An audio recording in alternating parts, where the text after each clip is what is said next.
नमस्कार, उम्मीद है कि आप लोग अच्छे होंगे। आज हम एनसीईआरटी के क्रम में यूनिट 3 पढ़ेंगे अध्याय 3 जो है सरकार। सरकार क्या है? तो आपने सरकार शब्द का ज़िक्र कई बार सुना होगा।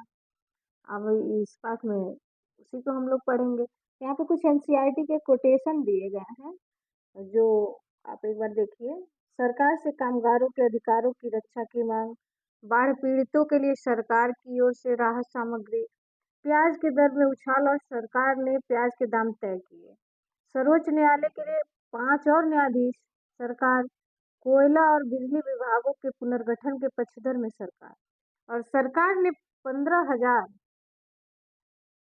से अधिक गांव को सूखाग्रस्त घोषित किया। तो यहाँ देखिए हर मतलब एक स्टेट को, यहाँ हम स्टेट एक पर्टिकुलर एक राज्य की बात नहीं करते हैं।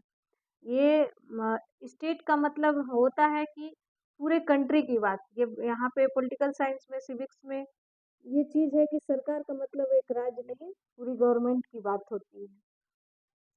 तो हर एक देश को निर्णय लेने के लिए, काम करने के लिए और सरकार की एक सरकार की ज़रूरत होती है। और ये निर्णय कई प्रकार के होते हैं, सड़कें, स्कूल कहाँ बनाया जाए, मतलब जो भी देश में या आम जनता के लिए जो भी ज़रूरी चीज़ें हैं, उसके लिए सरकार की आवश्यकता होती है। अब यहाँ पे सरकार का काम देश की सीमाओं को भी सुरक्षा करना होता है। देश में अन्य देशों से जो हमारे अंतर्राष्ट्रीय संबंध हैं, उसमें भी संबंध अच्छे से बनाए रखने की ज़िम्मेदारी होती है। और उसकी ज़िम्मेदारी यह सुनिश्चित करना है कि देश के सभी नागरिकों को जो बेसिक नीड है, पर्याप्त भोजन, अच्छी स्वास्थ्य सुविधाएँ मिले और शेल्टर रहन। और जब प्राकृतिक आपदा घिरती है जैसे सुनामी, भूकंप, मुख्य रूप से सरकार ही पीड़ित लोगों की सहायता करती है। अगर कहीं कोई विवाद होता है या कोई अपराध करता है, तो कोई न्यायालय जाते हैं, न्यायालय भी एक सरकार का ही एक अंग है। और शायद आज यह जानकर मतलब हम लोग को आश्चर्य होगा कि सरकार इतना कुछ कैसे कर पाती है? सरकार के इन कामों को करना क्यों ज़रूरी है? जब लोग इकट्ठे रहते हैं और काम करते हैं, तो कुछ हद तक व्यवस्था की ज़रूरत होती है, जिससे आवश्यक निर्णय लिए जा सकें। और कुछ नियमों की भी ज़रूरत होती है, जो सब पर लागू हो। उदाहरण के लिए संसाधन के नियंत्रणों और देश की सीमा की सुरक्षा की ज़रूरत होती है और लोग सुरक्षित महसूस कर सकें। लोगों के लिए सरकार कई तरह से काम करती है, वो नियम बनाती है और निर्णय लेती है, अपनी सीमा में रहने वाले लोगों पर उन्हें लागू करती है। अब यहाँ पे देखिए, यहाँ पे कुछ उदाहरण जो सरकार के अंग हैं, सर्वोच्च न्यायालय क्या है? सरकार का ही एक अंग है, सर्वोच्च न्यायालय, भारत पेट्रोलियम, ये जितनी भी संस्थाएँ हैं, ये सब सरकार के अंतर्गत ही आती हैं, इन पे सरकार का नियंत्रण होता है। और सरकार का स्तर क्या है? तो देखिए, पहले तो आप ये जानते हैं कि सरकार के पास कितनी सारी ज़िम्मेदारियाँ हैं और सरकार ने ये सारे इंतज़ाम कैसे करती है? तो इसको सरकार ने क्या किया है, अलग-अलग स्तरों पे सरकार काम करती है। स्थानीय स्तर पर, राज्य स्तर पर और राष्ट्रीय स्तर पर। स्थानीय स्तर का मतलब है कि मतलब गाँव, शहर या मोहल्ले से, जैसे ग्राम सभा। राज्य स्तर का मतलब है जो पूरे राज्य को ध्यान में रख के, जैसे एक पर्टिकुलर हरियाणा हुआ, उसका अपना एक सरकार अपने अंडर काम करती है, या अन्य। और जैसे हरियाणा या असम की सरकारें पूरे राज्य में काम करती हैं। अब यहाँ पे राष्ट्रीय स्तर की सरकार का संबंध पूरे देश से होता है। यानी जो हमारा राष्ट्रीय स्तर का सरकार, वो हमारे पूरे देश के लिए नियम कानून बनाती है। यहाँ पे देखिए मैप है, इंडिया का मैप है, जो भारत का राजनीतिक मैप है।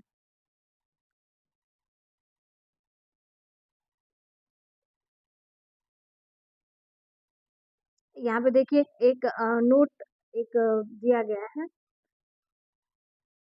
कि आंध्र प्रदेश राज्य के पुनर्गठन के बाद 2 जून 2014 को तेलंगाना भारत का कौन-सा 29वां राज्य बना और 31 अक्टूबर 2019 में जम्मू कश्मीर जो जम्मू और कश्मीर को क्या किया गया? 2 अलग-अलग केंद्र शासित प्रदेशों में बाँटा गया, जम्मू और कश्मीर तथा लद्दाख। ये क्वेश्चन आ सकते हैं हमारे विभिन्न परीक्षाओं में। सरकार एवं कानून। सरकार कानून बनाती है और देश में रहने वाले सभी लोगों के लिए वो कानून क्या होते हैं? समान होते हैं। केवल यही नहीं, सरकार जिससे काम कर सकती है, सरकार के पास जैसे कानून बनाने की ताकत होती है, वैसे यह ताकत भी होती है कि लोगों को कानून मानने के लिए बाध्य करे। उदाहरण के लिए एक कानून है, जो गाड़ी चलाने वालों के लिए क्या है? लाइसेंस इम्पोर्टेंट है। अगर कोई बिना लाइसेंस की गाड़ी चलाते हुए पकड़ा गया तो उसको जेल की सज़ा होगी, जुर्माना भरना पड़ सकता है। और किसी दूसरे कानून को लेकर यह मतलब मानने की किसी दूसरे कानून को लेकर यह विचार कीजिए कि लोगों के लिए उसे मानना क्यों ज़रूरी है। भाई अगर कानून ना रहे, अगर हर इंसान अपने मनमाना करे तो भाई निरंकुश हो जाएगा, वो कुछ भी करेगा। तो भाई कानून की भी ज़रूरत है। सरकार कार्रवाई कर सकती है, उसके अलावा अगर लोगों को लगे कि किसी कानून का ढंग से पालन नहीं हो रहा है, तो वो कुछ भी कदम उठा सकते हैं। उदाहरण के लिए अगर किसी व्यक्ति को मतलब यह लगे कि उसके धर्म या उसकी जाति के कारण किसी को नौकरी मतलब नहीं मिली, तो वो क्या कर सकता है? न्यायालय जा सकता है और वो यह दावा कर सकता है कि कानून का पालन नहीं हो रहा है। तब तक न्यायालय आदेश देगा तब क्या करेगा? न्यायालय आदेश देगा और वो कदम अपने उठाने की ज़रूरत है। वो क्या करेगा? सरकार का आगे न्यायालय के आगे दरवाज़ा खटखटाएगा। सरकार के प्रकार कितने हैं? तो सरकार को निर्णय लेने के लिए, कानून का पालन करवाने के लिए उन्हें बाध्य कर बनाने की शक्ति कौन देता है? इस प्रश्न का उत्तर इस बात पर निर्भर करता है कि उस देश में कैसी सरकार है। अब देखिए हर देश का अलग-अलग अब हमारा इंडिया क्या है? लोकतांत्रिक देश है। तो जो मतलब एक सरकार चलाने के लिए उचित एक सरकार का एक प्रकार है। लोकतंत्र में तो लोग ही सरकार को यह शक्ति देते हैं। मतलब लोकतंत्र क्या है? ये अब्राहम लिंकन का कथन है। ये जनता के लिए जनता के द्वारा शासन। यानी जो लोग खुद ही अपने लिए अपने द्वारा अपनी सरकार को चुनते हैं। तो लोग ऐसे चुनाव के माध्यम से अपनी सरकार को चुनते हैं, वे अपनी पसंद के नेता को वोट देकर चुनते हैं। एक बार चुन चुने अ, चुने एक बार चुन लिए जाने के बाद यही लोग सरकार बनाते हैं और लोकतंत्र में सरकार को अपने निर्णयों और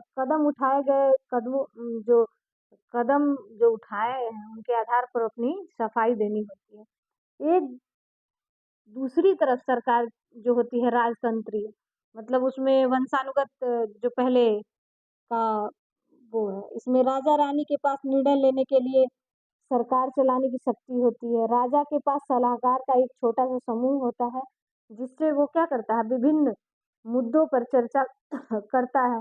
निर्णय लेने के लिए जो शक्ति उसके पास रहती ही है।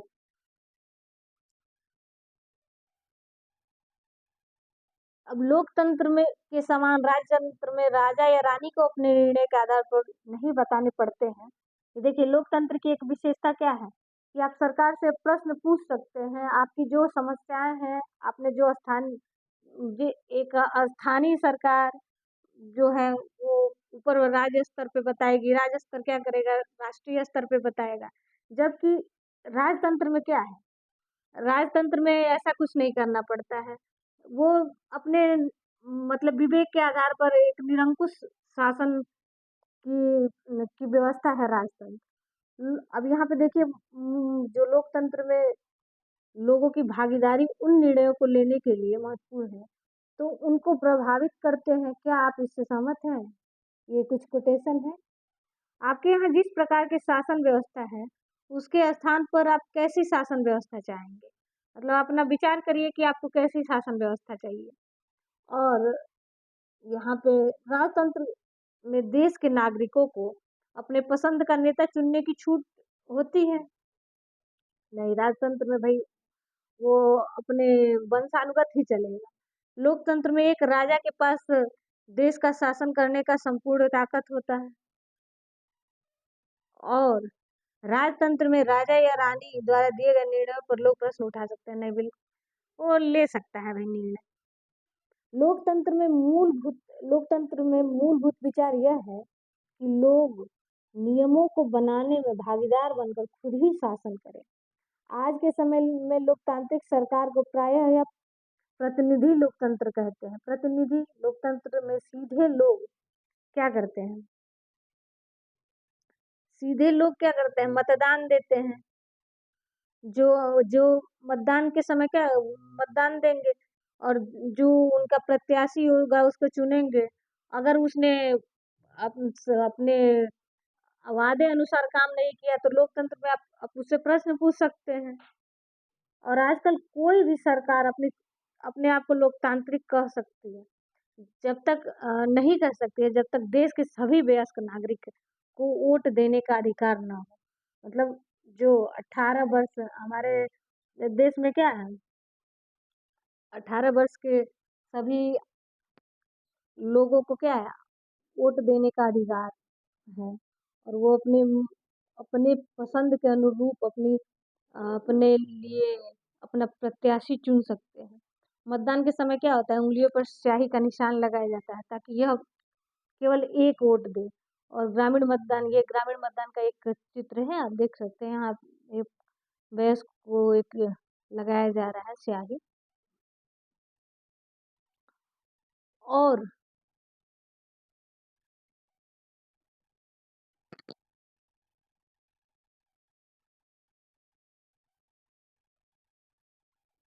बल्कि चुनाव की प्रक्रिया के द्वारा अपने प्रतिनिधि को चुनते हैं। ये प्रतिनिधि मिलकर सारी जनता के लिए क्या करते हैं निर्णय लेते हैं। आजकल कोई भी सरकार अपने को तब तक लोकतांत्रिक नहीं कर सकती है जब तक देश में सभी क्या वयस्क नागरिक जो होते हैं वोट न दें। देखिए अब यहाँ पे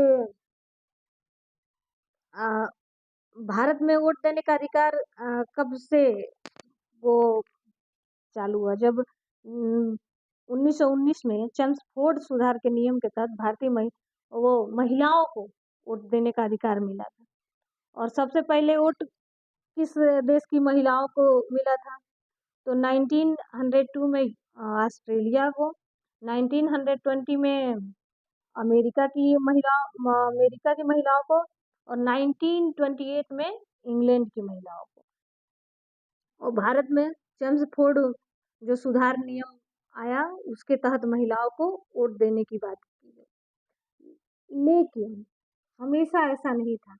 आप विश्वास कर सकते हैं कि समय ऐसा था कि लोकतांत्रिक सरकारें औरतों और गरीबों का चुनाव में अभी बात हो रही उनको भाग लेने के लिए उनको अनुमति नहीं थी और कुछ उन्हीं नियमों के चलते क्या कुछ जो गिने चुने पुरुष ही जैसे सरकार बनाते हैं। भारत में आजादी के से पहले बहुत कम लोगों को वोट देने का अधिकार था इसीलिए जनता ने संगठित होकर इस अधिकार की मांग की और आज गांधी जी समेत कई नेताओं ने इस अन्यायपूर्ण व्यवहार का विरोध किया और गांधी जी की एक पुस्तक है यंग इंडिया जो 1931 में उनकी एक पत्रिका यंग इंडिया उसमें उन्होंने कहा कि मतलब उन्होंने लिखा कि मैं यह विचार सहन नहीं कर सकता कि जिस आदमी के पास संपत्ति है वह वोट दे सकता है लेकिन वह आदमी जिसके पास चरित्र है या संपत्ति या शिक्षा नहीं है वो वोट नहीं दे सकता। या तो जो दिन भर अपना पसीना बहाकर ईमानदारी से काम करता है वो नहीं दे सकता क्योंकि उसने मतलब वो गरीब है यह उसका गुनाह है। तो भाई इसके लिए अ, गांधी जी ने वो किया और अन्य कई नेताओं ने और लोगों ने और वोट फॉर वुमेन अब अब यहाँ देखिए संसार में कहीं भी सरकारों ने स्वेच्छा से अपनी शक्ति लोगों के साथ नहीं बांटी। वो पूरे यूरोप या अमेरिका में महिलाओं और गरीबों को सरकार के कार्यों में भागीदारी मतलब गरीब और जो औरतें होती थी उनकी स्थिति दयनीय थी। उसके लिए उन्हें संघर्ष करना पड़ा। महिलाओं द्वारा मताधिकार के लिए सर्वप्रथम अ, प्रथम विश्व युद्ध 1914 में हुआ था। उस दौरान मजबूती यह मिली। इस आंदोलन में महिला मताधिकार के लिए अ, इस आंदोलन को महिला मताधिकार आंदोलन कहते हैं। इसमें अंग्रेजी में सफ़्रेज मूवमेंट इसे कहा जाता है। सफ़्रेज मूवमेंट का मतलब है वोट देने का अधिकार। इसलिए महिलाओं को उन कामों के लिए ही बुलाया गया जो पहले पुरुषों के काम माने जाते थे।